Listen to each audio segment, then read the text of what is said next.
I used to have this idea of a like a Wirehead scenario, and an early, before it really existed, concept of AI generative media, where you would sit a person down in front of a screen and you would put a sensor on them of some sort that would detect how much they liked what they were seeing.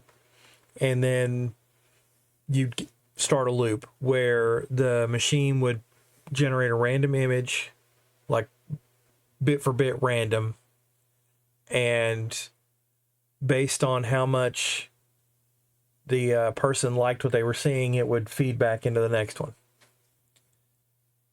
And we are kind of coming up on that reality.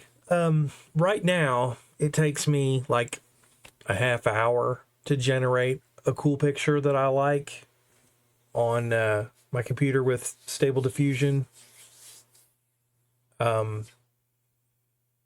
This image here is one of them, but this one actually took several hours because of the resolution, and my computer is very weak. It doesn't have powerful graphics. It's like a business laptop pretty much. And I can generate them quicker at smaller resolutions than I do. But it's not fast enough to be truly entertaining. It's not on par with a video game or a good show or a song even. Songs are an interesting thing. I'm just going to take that out because songs can be repeated and are still enjoyable. It's different from other kinds of media. But we're coming up on a point where the latency time will be so low that the generation will simply occur at speed of perception or lower, or faster. So it'll be able to just match and linger if that's, good for the narrative goal, so to speak, if that's good for the generation of pleasure. And it has me thinking about a concept, like a name for that, and I would call it Wirehead media, where the machine is generating something so pleasurable that it just short circuits everything, like being darted with heroin. Only because it's being generated and because it's adapting in real time, you can never get used to it. Like you would have to, like in order to get used to it, you would have to be blind to media itself. Like whatever the medium is, you would have to just be blind to it or completely reject it. Like, let's say it's a field, a visual field. Like trying to make a set of glasses that filters out all dangerous laser light, you'd end up with opaque blinder goggles. So you would become tired of visual art, visual stuff, vision. You'd have to become tired of vision to be immune to this effect. And, of course, everybody wants to go dystopian and be a badass and think about horror and everything. And so, yeah, you can imagine it going in the other direction, tormenting someone infinitely. Have fun with your edgy fantasy and Hellraiser takes. My point is the other direction, because that's just as destructive.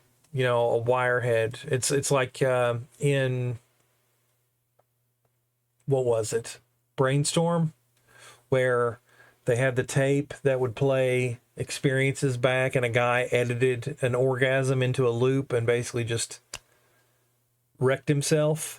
Now, in that movie, he actually kind of recovered. He just ended up with this like syndrome where he would like orgasm randomly.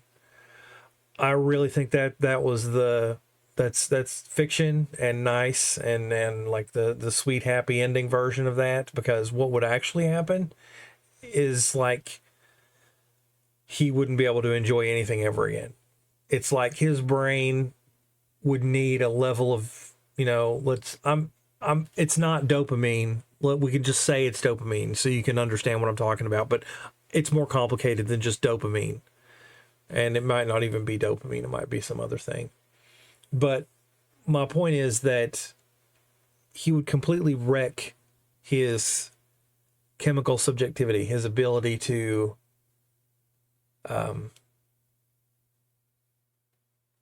just enjoy anything. It's kind of like what real addicts face.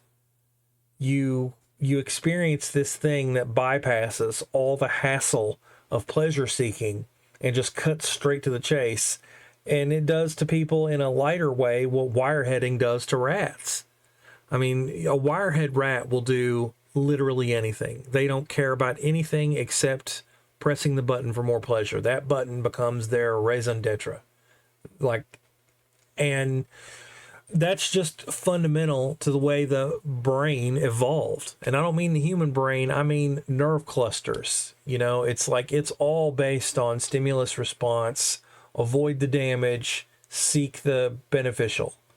And the way that that's mediated is always pleasure chemicals and pain chemicals and, deterrence and attraction. And this Wirehead media concept, like just imagine a song and as it's playing, it's getting better and better and better and better and better. Now imagine the power of temptation. I know you've been tempted at some point in your life and you've done something stupid because you wanted more of whatever that thing was. You couldn't stop yourself or wouldn't avoid something because it's like, oh, this is just amazing, And the examples are endless. You can think of them. I'm not even going to generate any. But imagine that dialed up to infinity. I mean, I don't see where there would be a limit. Like once you got that working, I don't see where there would be a limit. I kind of feel like it's probably already happening. Like I'd say that there are people out there who have the combination of knowing what to describe, knowing what to prompt, and the technical skill and the hardware to generate those prompts fast enough that they create an addiction loop. And I'm very curious about whether or not that's accurate. Like, are there people, I know that there are people that generate stuff every day because I have like a standing search going on 4chan for generated threads. And there's a consistent user base. There are people there that generate all the time. And I'm kind of interested in it because it's like my absolute very best friend, she's all into she was into a dress up game. Like it's like a mannequin and you put fashion on it and then you share it with others and they vote it up or vote it down. They give you a theme and stuff. And when Stable Diffusion came out, I immediately thought of her and I told her about it. I was like, this is like your game. Only there's no limits. It's like you can generate your fashion with prompts now. You don't need to have a preset thing. You don't need any kind of moderator now. You can just make the thing. And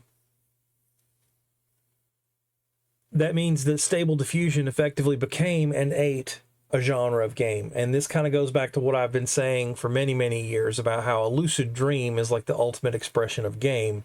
And that would eat other forms of entertainment and media if we could induce it and share it. Either one. Both, preferably. So, but we're coming up on it now, Like, I kind of wonder if there are people that are getting close to that loop, like they can make an image and they're getting better at prompting and maybe even they buy hardware and get better, decrease the latency that way so they can attack it from both ends. You can improve the quality of the images and you can increase the frequency of the images. And now I've been seeing Stable Diffusion has a live action kind of thing. It's like animate difference or something. It's where you can map the movements of one thing onto a consistent generation on the other. So like special effects, filtering and masking. We're coming up on a lucid dream state. And the consequences are going to be pretty far reaching. And I want to be clear about where I stand on that. I'm saying let it all go. I'm saying let the chips fall where they may. I'm not a fan of censorship. I'm not a fan of any kind of moat. I definitely don't trust any system that currently exists to regulate, because they have demonstrated that anytime they have the opportunity to regulate, they regulate in favor of the most powerful agents in the room and at the expense of the people. So as much as I would like, as much as I like the idea of, regulation and doing things right and having an adult in the room, so to speak, that's not going to happen. I mean, that really doesn't exist. It goes to my essay about how we don't have a government. We just have billionaires. So I'm just against all of it because currently it's all corrupted. And as far as history goes, I've never seen history produce a single one. So I've kind of ended up being a bit of an anarchist. I did not expect that. I'm also a little bit of a pessimist and a nihilist in that regard. And that's weird because all of that is still coexisting with the data that never really got overwritten or obviated about how, transhumanism, technological futurism, I have a lot of optimism and faith in humanity, but at the same time, I have zero faith in the systems that it puts in charge. So it's a bit of a contradiction, and I'm still working on it.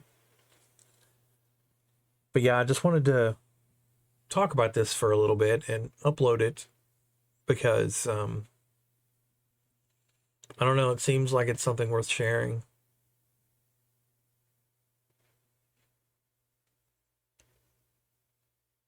Because, like, I recently was playing Poe, and long story short, I got kind of dissuaded, and it was like, meh, is there a point? It's like starting to really feel the fact that it's just a game, and it lost, at least for now, some entertainment value. And looking for stuff to replace it with, media. And I've been watching Netflix, anime and stuff, and that's cool.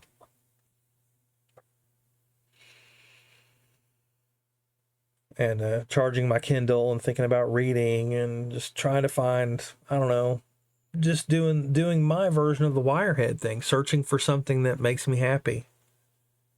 Because as far as productivity goes, there's really nothing that I feel like is worth doing.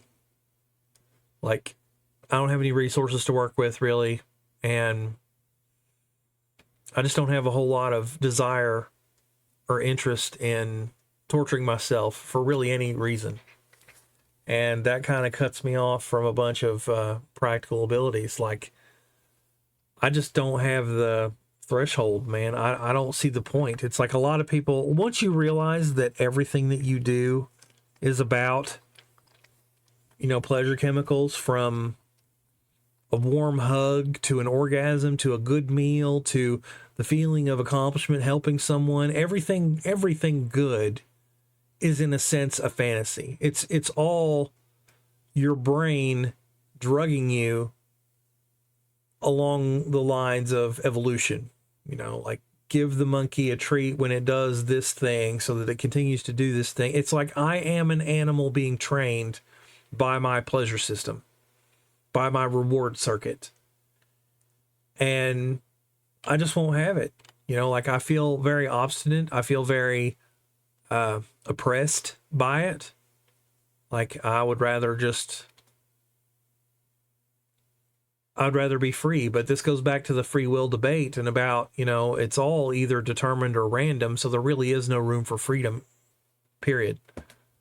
So I'm kind of just living in the moment, going day by day, trying not to do anything stupid. Like in my opinion, intelligence is defined by the evasion of future constraint. And conversely, stupidity is the embracer of future constraint and the expansion of it. So I'm trying not to do anything stupid, but as far as, and whenever possible, I will try and do the smart thing to expand future constraint, or to reduce future constraint. But that's all in the context of that reward circuit. And that's all in the context of understanding the value of subjectivity and ethical hedonism and everything. And the lack of value in logic and thinking and knowing and being right. I understand how pointless all of it is. I understand how pointless talking is. But how you feel and how you think are different things. So it's like, I continue to eat, I continue to sleep, I continue to avoid injury. It's like, I'm not going to act on the belief, the intellectual realization or whatever, that it's pointless, because things change and it's all about mood.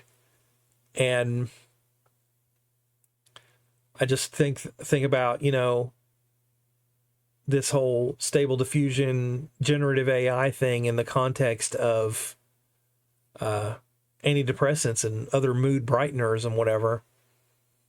And I think about augmented reality and how really all experience is inherently a fantasy. So there really wouldn't be anything morally or logically wrong with heavily altering reality through some kind of augmented reality, or maybe even some kind of engineered delusion way, which kind of goes into a spiritualism about past lives and reincarnation and loss of memory between lives, and how valuable is memory anyway, and how do you determine that? Would you forget if you could? And I'm sure most people would. And it's like, how do you react when you've forgotten something but you did it, or you don't know you did it, or like, I guess what I'm kind of trying to say is I could picture a scenario where this universe is fake and we put ourselves in it, and we deleted our memory of putting ourselves in it to make it seem more valuable. The only real thing that, if that's the case, the system has badly broken. It's almost like this image here, it's almost like a city situation where, like, we've been kicked out of the net sphere, only it's like the reverse. You're trapped in the net sphere and you can't get out. It's like the thing that gives me an argument that that's not the case is how shitty reality is. It's obviously not for us. Space is instantly lethal. Lava, ice, water, deep forest, jungle, it's all pretty much lethal to a naked human. So this isn't for us. And so that tells me that it's not something like that unless things went catastrophically wrong at some point. Like the base state of the universe was just an infinite theme park of goodness in all directions, 3D, totally dense. Or it's not, and we are stuck in something else, and I don't know. But yeah, it's like the idea, like if I could create a kind of matrix and delete my memory of it and put me in it, pull a because the original Matrix movie was based on a whole bunch of philosophical tropes. The guys basically just made a laundry list of tropes: philosophy, consciousness, memory, shadows on the wall of the cave, all that stuff. And one of them was, of course, and I don't remember the formal name or anything, but it's the scene where he's eating the steak and he's like, ignorance is bliss, and he wants to go back in the Matrix, but he doesn't want to remember being out here. And I don't know. It's like, would I do that?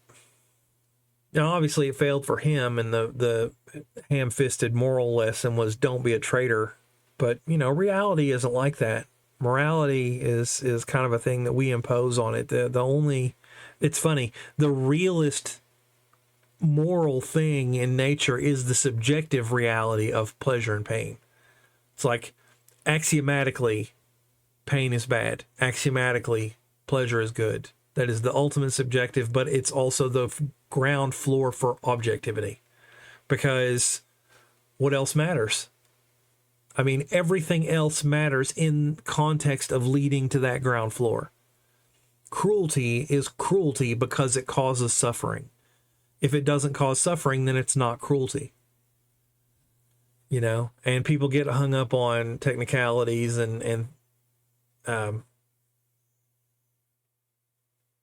Ulysses pacts where they're like, you can hurt now for more pleasure later. And I'm like, okay, well, just crush all that down to one thing, and on balance, however you define it, net gains, it's like pleasure good, pain bad. We all agree on that. And yet there are people, I think, that are so scared of being baited. They're so scared of falling into some kind of trap that they embrace suffering just to avoid bait. Like they see, it's like the recurring trope in movies of whenever a pretty girl is seducing you, it's because you're about to be completely damaged by something. If she's tricking you, it's a scam, she's a demon, she's a vampire, whatever horrible thing. It's never just a good idea to be like, yeah, I'm being seduced, this is great, I'm going to enjoy it. Media never ever does that. And it's funny because we have a whole genre of extremely popular media that's all about that, but we don't put any kind of artistic depth into it. It's called porn, and like you can really see the difference. It's like, picture a $50 million film and picture half that budget going to good writing and good actors, so it's a good movie. It's like a 4.5-star film. Now imagine a seduction scene in that movie. Okay, now imagine your typical porn. It's like the first 5 minutes of a porno versus that seduction scene. How come there's not both? And it's because there's this moralism, that we have this weird kind of puritanism going where we don't want to admit that we're sexual beings and that seduction is a thing and all that. And it's just a bunch of lies we tell ourselves and habits we've learned from, and the wrong lessons we've learned from things. And it's like, and all that's about to go away.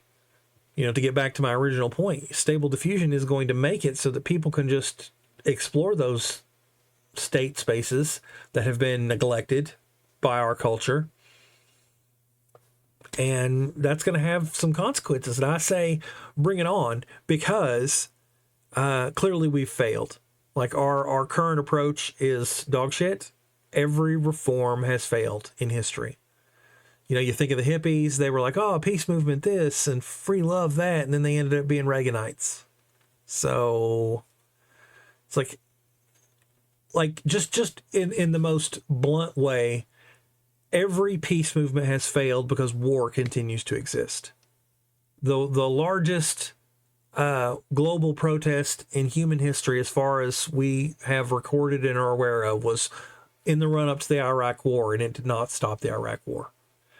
So every time we try and fix things, it doesn't work. So I'm really, really keen to have some kind of disruption. And I believe that history has experienced a bunch of exterior disruptions, like asteroid impact kind of stuff, Great Flood, whatever, solar flare, that kind of thing. But clearly none of that led to a utopia. So we need something else. We need something from inside. And if it turns out to be a massive disaster, so what? It doesn't seem like we've lost anything. Like, let's say AI goes rogue and turns us all into paper clips. Okay, fine. I'm willing to risk that because the alternative is doing nothing. and doing nothing is just more of the same, and more of the same is just war and torture and pain and pointless suffering for no reason. So I'm just like, fine, roll the dice. It's like playing Russian roulette with one chamber being a bullet and the other chamber being a complete win condition, you know? So if I have nothing to lose, that's when it's time to gamble. And we don't have anything to lose. I don't see us making any kind of progress. I mean, even in the developed nations, we have like infant mortality coming back up and stuff. And it's just like, we have failed. We've just totally failed. So, I guess I'm just looking for people who I don't already know, who can kind of understand stuff like that and have similar thoughts and have some stuff to say. I mean, please comment. Tell me what you think. I don't know. Thanks for listening, I guess.